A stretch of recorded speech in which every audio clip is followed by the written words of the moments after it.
Fit doesn't always means healthy. हैं? Shocked? Health has many dimensions.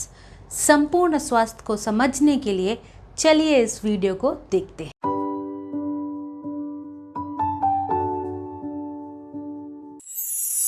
नमस्ते, मैं हूं अनमोल गंगवानी, अ नेचुरोपैथ एंड अ योगी। यह तस्वीर बॉम्बे टाइम्स 6 सितंबर 2021 की है। जैसे कि हम सब जानते हैं कि टेलीविज़न एक्टर सिद्धार्थ शुक्ला जी की मौत 2 सितंबर को सडन कार्डियक अरेस्ट की वजह से हुई। कई सारी स्टोरीज़ एंड कंट्रोवर्सीज़ भी आ रही हैं, बहुत सारे वीडियोस अपलोड हुए हैं कि उनकी डेथ क्यों हुई। पर भगवान उनकी आत्मा को शांति दे, यह वीडियो उन पर नहीं बल्कि जनरली इतने यंग एज में लोगों के साथ आजकल ऐसा क्यों हो रहा है, इस पर चर्चा करने के लिए है। Fit doesn't always means healthy. तो आज हम इस स्टेटमेंट पर गौर करेंगे और जानने की कोशिश करेंगे कि हम कहाँ गलत हो रहे हैं। जैसे कि मैंने पहले भी अपने वीडियो ऑन एब्सोल्यूट हेल्थ में बताया है, जिसकी लिंक मैंने ऊपर और डिस्क्रिप्शन बॉक्स में दे रखी है, कि एक व्यक्ति खुश और स्वस्थ तभी रह सकता है यदि वह फिज़िकली फिट तो हो, पर वो मेंटली एंड इमोशनली भी हेल्दी हो। वो अपने रोज़मर्रा के स्ट्रेस को अच्छे से हैंडल करना जानता हो, वो स्पिरिचुअली एक्टिव हो, उसकी सोच पॉजिटिव एंड कंस्ट्रक्टिव हो, देन उसके रिश्ते नाते अच्छे हों, उसे खुश रहने आता हो, उसका समाज के प्रति समभाव हो, वो प्रेम पूर्वक ज़िंदगी जीता हो, वगैरह वगैरह। आजकल अक्सर देखा गया है, स्पेशली मेट्रोपोलिस में, कि लाइफस्टाइल बहुत ज़्यादा अप्राकृतिक हो गई है, specially youths and upper middle class के ऊपर के स्टेटस के लोगों की। ऐसे लोग अक्सर मदर नेचर से दूर ही रहते हैं, बहुत ज़्यादा physique and body image conscious रहते हैं, और इसकी वजह से so called healthy package foods पर रिलाय करते हैं। ये कंपनीज न्यूट्रिशियस होने का दावा तो करती हैं, पर क्या वो एक्चुअली न्यूट्रिशियस फूड सप्लाई करती हैं? ये बहुत ज़्यादा प्रोडक्ट पर नहीं, उनकी मार्केटिंग पर खर्चा करती हैं। इसकी वजह से हमें कॉम्प्रोमाइज़ प्रोडक्ट मिलता है। फूड काफ़ी हद तक इंडस्ट्रियलाइज्ड हो गया है आजकल।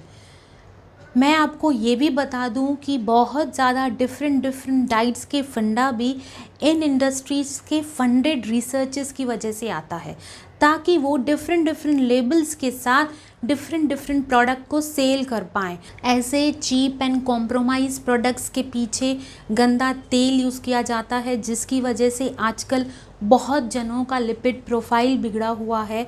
हम जाने अनजाने में बहुत ज़्यादा शुगर एंड सॉल्ट कंज्यूम करने लगे हैं, बिकॉज़ प्रिजर्वेटिव के नाम पर ये पैकेजिंग में ज़्यादातर वही यूज़ होता है। देन ये पैकेज को बोलते हैं कि इनको फोर्टिफाई किया गया है फला विटामिन और मिनरल्स के नाम पर, जो कि केमिकल्स अगेन हमारे डाइजेशन सिस्टम को ख़राब करती हैं। और इस चक्कर में होता क्या है कि हमें तरह तरह की नई फूड एलर्जीज़ डेवलप होती हैं। और अगेन क्या बताऊं मैं आपको, इस फूड एलर्जी को फिर ख़त्म करने के लिए कोई नया प्रोडक्ट लॉन्च किया जाता है इंडस्ट्री में, और इन चक्कर में हम फंसते जाते हैं। इन फूड एलर्जीज़ के कारण फिर उन्हें ठीक करने के लिए जो हम दवाइयाँ लेते हैं, उनके कारण इन्फ्लेमेशंस ऑल टाइम हाई हैं। और इन्फ्लेमेशंस जो है ना, वो बहुत सारी बीमारियों का द्वार है। सेकंड कल्प्रिट है हमारी स्मार्टफोन, जिसने सबका नींद का पैटर्न भी बिगाड़ रखा है। और नींद अच्छी से न होने के कारण हमारी बॉडी प्राकृतिक तरीके से इस जहर को नलिफाई भी नहीं कर पाती। ऐसे लोग अक्सर बहुत ज़्यादा बॉडी कॉन्शियस होने की वजह से ब्रांड्स पर इन्वेस्ट करते हैं, और ब्रांड्स पर इन्वेस्ट करने की वजह से ज़्यादा खर्चा करते हैं, और ज़्यादा खर्चा करने की वजह से ज़्यादा कमाने की कोशिश करते हैं, और ज़्यादा कमाने के चक्कर में बहुत ज़्यादा वर्कलोड ले लेते हैं, अगेन अपनी सेहत को ख़राब करते हैं। पहले तो अपनी सेहत ख़राब करते हैं, फिर बहुत ज़्यादा बड़ी बड़ी जिम्स एंड क्लब्स ज्वाइन किए जाते हैं और शॉर्टकट्स अपनाए जाते हैं अपनी बॉडी को बनाने के लिए, जिसकी वजह से protein shakes, steroids, health supplements ली जाती हैं। हर्बल सप्लीमेंट्स एंड न्यूट्रासिटिकल्स की एक नई सी हौड़ लगी हुई है। डॉक्टर्स चाहे उसे प्रिस्क्राइब करें ना करें, जिम ट्रेनर्स उसे धड़ल्ले से प्रिस्क्राइब कर रहे हैं और यूथ्स ले रहे हैं। बहुत बड़े बड़े दिग्गज और डॉक्टर्स कई सारे सोशल मीडिया प्लेटफॉर्म्स पर इन चीज़ों का खुलासा करते हैं। मॉडर्न मेडिसिन के हिसाब से हम जब बीमार पड़ते हैं तब हम कोई गोली दवाई लेते हैं। अब फॉर एग्ज़ाम्पल सर दर्द, तो हम जब ये गोली दवाई लेते हैं तो बॉडी उसे रिकॉग्नाइज नहीं कर पाती, क्योंकि इस तरह की दवाइयाँ कभी भी हमारी दादी नानी या उनकी पहले वाली जनरेशन्स ने नहीं ली थी, तो बॉडी उसे नहीं रिकॉग्नाइज कर पाती और बॉडी उसे रीडायरेक्ट करती है लिवर को। यूँ समझिए कि लिवर हमारी केमिकल फैक्ट्री है, तो लिवर ट्राई करती है उसे रिकॉग्नाइज करने के लिए और उसे अनवांटेड जान शरीर से निकालने की करती है। होता क्या है कि उसका अंश मात्र छोटा सा पार्ट ब्लड स्ट्रीम में घुसता है और इसे कहते हैं फर्स्ट पास इफेक्ट। अब ये फार्मा कंपनीज भी जानती हैं, इसकी वजह से ही एक गोली का डोज और पावर तय होता है। अब जब ये छोटा सा ऑन्स जो है दवाई का वो ब्लड स्ट्रीम में घुसता है, तो ब्लड में मौजूद रिसेप्टर्स के कारण वो डेस्टिनेशन पर पहुंचता है, जैसे कि हमारे हार्मोन्स काम करते हैं और फिर हमारा सर दर्द ठीक होता है। कभी कभार गोली लेना इट्स ओके जब एमरजेंसीज है, हमें कहाँ रिपोर्टिंग करनी है, कुछ हमें ऐसे अनअवॉइडेबल काम है जिसकी वजह से हम आराम नहीं कर सकते और सर दर्द हमें इमीडिएटली ठीक करना है। बट इसे आदत बनाना किस हद तक हमें बीमार करता है ये समझते हैं। मॉडर्न मेडिसिन के हिसाब से बॉडी एज अ होल नहीं देखी जाती, बिट्स एंड पार्ट्स में देखी जाती है। यानी सर दर्द है तो सर दर्द को ही देखो, उसके सिम्टम को ही ठीक करो, बॉडी एज अ होल नहीं देखनी है। सर दर्द की जड़ कहाँ है, सर दर्द आखिर क्यों हो रहा है, उसे देखने समझने की कोशिश ही नहीं करनी है। अलबत्ता अगर हम आयुर्वेदिक ट्रीटमेंट लेने जाएं तो आयुर्वेदिक डॉक्टर्स या फिर कोई भी होलिस्टिक अप्रोच के डॉक्टर्स इन चीज़ों को कंसिडर करते हैं। अक्सर देखा गया है कि सिर्फ सोने मात्र से, आंखें बंद करके आराम करने से, मेडिटेट करने से भी सर दर्द चला जाता है। पर क्योंकि पता नहीं हम किस चीज़ के लिए दौड़े जा रहे हैं, हमें समय ही नहीं है खुद को देने के लिए, तो हम ये गोलियां लेते रहते हैं और फिर इस शरीर को इसकी आदत पड़ जाती है। फिर क्या होता है, लिवर भी एक्सपर्ट हो जाता है उसे नलिफाई करने के लिए। तो अब जो पावर की हम, या मान लीजिए 10 mg की हम गोली ले रहे हैं, तो वो बॉडी में गई, अब लिवर ने उसको टोटली नलिफाई कर दिया, वो अभी बॉडी से निकाली गई। अब वो सर दर्द ठीक ही नहीं होता, तो फिर हम उसका पावर बढ़ाते हैं। फिर वापस कुछ समय के लिए वो पावर के साथ हमारी तबीयत ठीक होती है, उसके बाद फिर नहीं होती। तो ये चक्रव्यूह में हम फंसते जाते हैं और हम हाई पावर लेते रहते हैं और वन फाइन डे लिवर थक जाता है और थक कर वो अपने हाथ ऊपर करता है, आई गिव अप नाउ। और फिर क्या होता है, सारा का सारा डोज ब्लड में जाता है। अब बॉडी एक नया शॉक हैंडल करती है और यह नया शॉक बॉडी में क्या तकलीफ़ देगा उसकी कल्पना करना भी परे है। हार्ट अटैक्स तक हो सकते और ये सिलसिला यूं ही ख़त्म नहीं होता। फिर हम किसी क्रोनिक बीमारी का शिकार होते हैं, फॉर एग्ज़ाम्पल बीपी यानी हाइपरटेंशन। होता क्या है, जब हम डॉक्टर के पास जाते हैं और हम हाइपरटेंशन पेशेंट्स बताए जाते हैं, तब डॉक्टर हमें एक छोटी सी गोली देता है और कहता है इसे 1-2 महीने तक कंटिन्यू करें। फिर जब 1-2 महीने के बाद हम फिर डॉक्टर के पास जाते हैं तो वो डॉक्टर्स अक्सर हमें कहते हैं कि अभी ये आपको लाइफ लॉन्ग लेनी पड़ेगी। और हम इतने इनोसेंट लोग कभी डॉक्टर से क्रॉस क्वेश्चन नहीं करते हैं कि ये मुझे उम्र भर लेनी क्यों है, मतलब गोली मुझे ठीक नहीं कर रही है क्या, पर कोई नहीं पूछता। और हम हमेशा के लिए अब इन फार्मा कंपनीज़ के कस्टमर्स बन जाते हैं।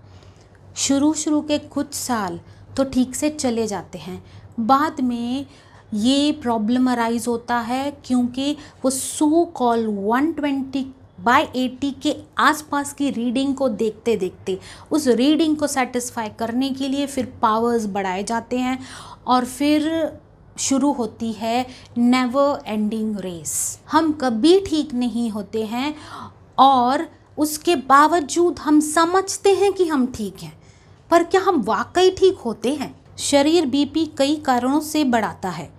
वो टेम्पररी एलिवेशंस भी हो सकती हैं, किसी इमरजेंसी कॉल को या किसी कॉज को ठीक रखने के लिए। कभी बॉडी को हाई ऑक्सीजन की डिमांड भी हो सकती है, एक्सरसाइज के दौरान या बाद में भी। एक गाढ़े ब्लड को पुश करने के लिए या फिर बड़ी उम्र में वेसल्स की इलास्टिसिटी के कम होने पर या फिर बढ़े हुए वजन के कारण या फिर सेडेंट्री लाइफस्टाइल के होते हुए हाई ब्लड प्रेशर तो चाहिए, राइट? चाहिए ही ना। उल्टा सालों गोली लेने की वजह से बॉडी की ये सेल्फ डिफेंस इंटेलिजेंस भी बर्बाद हो जाती है। बहुत ज़्यादा लो हाइपोटेंशन या कभी कभी बहुत ज़्यादा हाई यानी हाइपरटेंशन से ये बेचारी पतली पतली हेयर जितनी पतली हमारी ब्लड वेसल्स जूझती हैं और ख़राब हो जाती हैं। और फिर बहुत ज़्यादा बॉडी में stress, then lack of sleep, inflammations and sudden heart attack के चांसेस बढ़ जाती हैं। हम खुद को सो कॉल्ड इंटेलिजेंट मानते हैं, हमें अपने लॉजिक्स पर बहुत ज़्यादा प्राउड होता है। हम एस्ट्रोलॉजर्स के ऊपर हंसते हैं कि एक पर्टिकुलर ज़ोडियक साइन, एक नक्षत्र पे बॉर्न हुआ इंसान उसी समय पे बॉर्न हुआ, अब करोड़ों इंसान उस समय पे बॉर्न हुए रहेंगे, क्या उनका सबका फेथ, इंटेलिजेंस, बॉडी ब्ला ब्ला ब्ला सब सेम होगी क्या? पर ये जो टीवी पे कॉमर्शियल चला रहे हैं कि सो कॉल्ड चीज़ लेने से आपका सर दर्द जाएगा, तो किसी ने तब भी प्रश्न क्यों नहीं किया कि सारी पॉपुलेशन क्या सेम कैटेगरी से आती है? सबके शरीर की अंदर का एनवायरनमेंट सेम है, तो सबको वही गोली असर करने वाली है और कितना असर करने वाली है? तब तो कोई अपनी इंटेलिजेंस नहीं यूज़ करता। प्लीज़ जागो, अपनी इंटेलिजेंस यूज़ करनी है तो सब जगह करो। Padma Bhushan awarded cardiologist and professor mister BM Hegde के कथन अनुसार behind every pill there is an ill for sure. इसे कहते हैं एडीआर यानी एडवर्स ड्रग रिएक्शन। और आपको जानकर ये हैरानी होगी कि वर्ल्ड में बीमारी से होने वाली अकस्मात मौतों का नंबर 1 कारण है ये। एमरजेंसीज़ में एलोपैथी का कोई तोड़ नहीं है, यानी अगर किसी को एक्सीडेंट हो जाए तो हम ये नहीं कह सकते उसको कि आप प्लीज़ मेडिटेट कर लें या प्राणायाम कर लें या ये मुद्रा लगा दें, आप ठीक हो जाएंगे। हमें एलोपैथी एमरजेंसीज़ में ज़रूर फॉलो करनी चाहिए, बट अगर हम ऐसी किसी बीमारी का शिकार बनते हैं जब डॉक्टर्स हमें उसे लाइफ लॉन्ग कोई गोली लेने की सलाह देते हैं, तब this is the time to switch to अनैथोपैथी।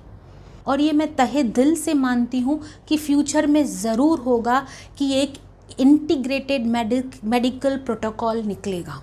इसी बीमारी को हम अगर देखें तो कोविड में कई सारे लोग घर बैठे अपने फैमिली डॉक्टर्स की सलाह पर एलोपैथिक गोलियां लेकर ठीक हुए हैं।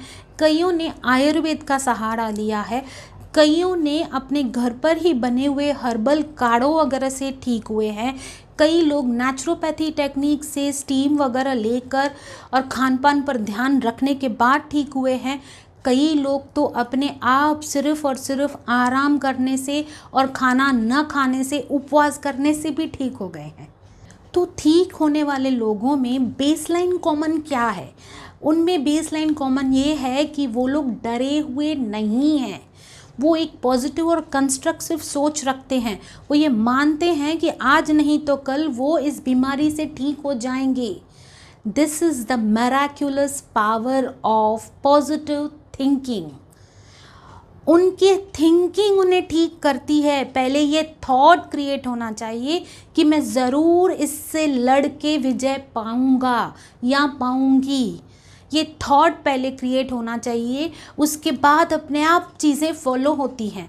ये फेथ होना चाहिए, और जब हम ये फेथ रखना सीख जाते हैं तो हमारी बॉडी जो है वो सिंपैथेटिक नर्वस सिस्टम से स्विच करके पैरासिम्पैथेटिक नर्वस सिस्टम के मोड में आती है, और हम धीरे धीरे ठीक होते हैं क्योंकि हमारे स्ट्रेस हार्मोन्स कम होते जाते हैं। तीसरा फैक्टर है जो ठीक हुए हैं उन लोगों में, उनकी इम्यूनिटी बहुत स्ट्रॉन्ग है, उनकी रोग प्रतिरोधक क्षमता अच्छी है। और ये बेसलाइन तो है कि अगर अच्छा खान पान रखते हैं, व्यायाम करते हैं, प्राणायाम करते हैं, मेडिटेशन वगैरह करते हैं तो हमारी इम्यूनिटी स्ट्रॉन्ग रहती है। बट हमें ये सोचना भी बहुत ज़रूरी है कि ये बहुत ज़्यादा कॉम्प्लेक्स है। हमारे भीतर का वाइटल फोर्स बहुत ही कारणों से बढ़ सकता है। हमारी पुरातन संस्कृति की योगिक परंपरा के अनुसार हम एक शरीर हैं ही नहीं, हम 5 शरीर हैं जो एक दूसरे पर पूर्णतः निर्भर हैं। पहला यानी अन्नमय कोश, जिसे कहते हैं फुट शीथ, हमारे स्थूल शरीर का पहला हिस्सा, जिसे हम अपने आहार और व्यायाम से विकसित करते हैं। दूसरा प्राणमय कोश यानी वाइटल एयर शीथ, स्थूल शरीर का दूसरा हिस्सा, जिसे हम ब्रीदिंग, प्राणायाम, व्यायाम और अच्छी नींद से विकसित करते हैं। तीसरा मनमय कोश यानी माइंड शीथ, ये हमारे सूक्ष्म शरीर का पहला हिस्सा है। यही एक कड़ी है जो हमारे स्थूल शरीर और हमारे सूक्ष्म शरीर को जोड़े रखती है। तो ये शीत बहुत इम्पॉर्टेंट कार्य करती है हमारे शरीर के विकास में। इसको हम हमारे व्यवहार यानी हमारे आचरण, हमारे रिश्ते नाते, हमारे कर्म, संतुलित नींद, आहार और हमारी खुश रहने की कला से विकसित करते हैं। चौथा विज्ञानमय कोश यानी intellectual sheet, second sheet of subtle body. इसे हम सनातन सत्य के ज्ञान प्राप्ति से विकसित कर सकते हैं, एक टोटल अवेयरनेस के साथ कर्म करने से और मेडिटेट करने से विकसित कर सकते हैं। पांचवा आनंदमय कोश यानी ब्लिसफुल शीट, ये हमारे सूक्ष्म शरीर का तीसरा हिस्सा है। केवल और केवल हम प्रेम से ही विकसित कर सकते हैं। पहले स्वयं से प्रेम करें। यदि आप प्रेममय जिंदगी जीते हैं तो आप पूर्णतः स्वस्थ हैं। यदि आप किसी से भी नफरत करते हैं तो आप डेफिनेटली बीमार पड़ेंगे। तो संपूर्ण स्वस्थ रहने के लिए हमें इन 5 शरीरों पर ध्यान देना होगा, इन 5 को पोषित और विकसित करना होगा। इसी आशा के साथ आपसे विदा लेती हूँ कि आप इस पर गंभीरता से विचार अवश्य करेंगे। वीडियो के अंत तक बने रहने के लिए बहुत बहुत आभार। मेरे इस channel Anmol's 360 degree wellness to achieve health, happiness and harmony को ज़रूर सब्सक्राइब करें। फिर मिलते हैं मेरे आने वाले वीडियोस में। तब तक के लिए स्वस्थ रहें, मस्त रहें।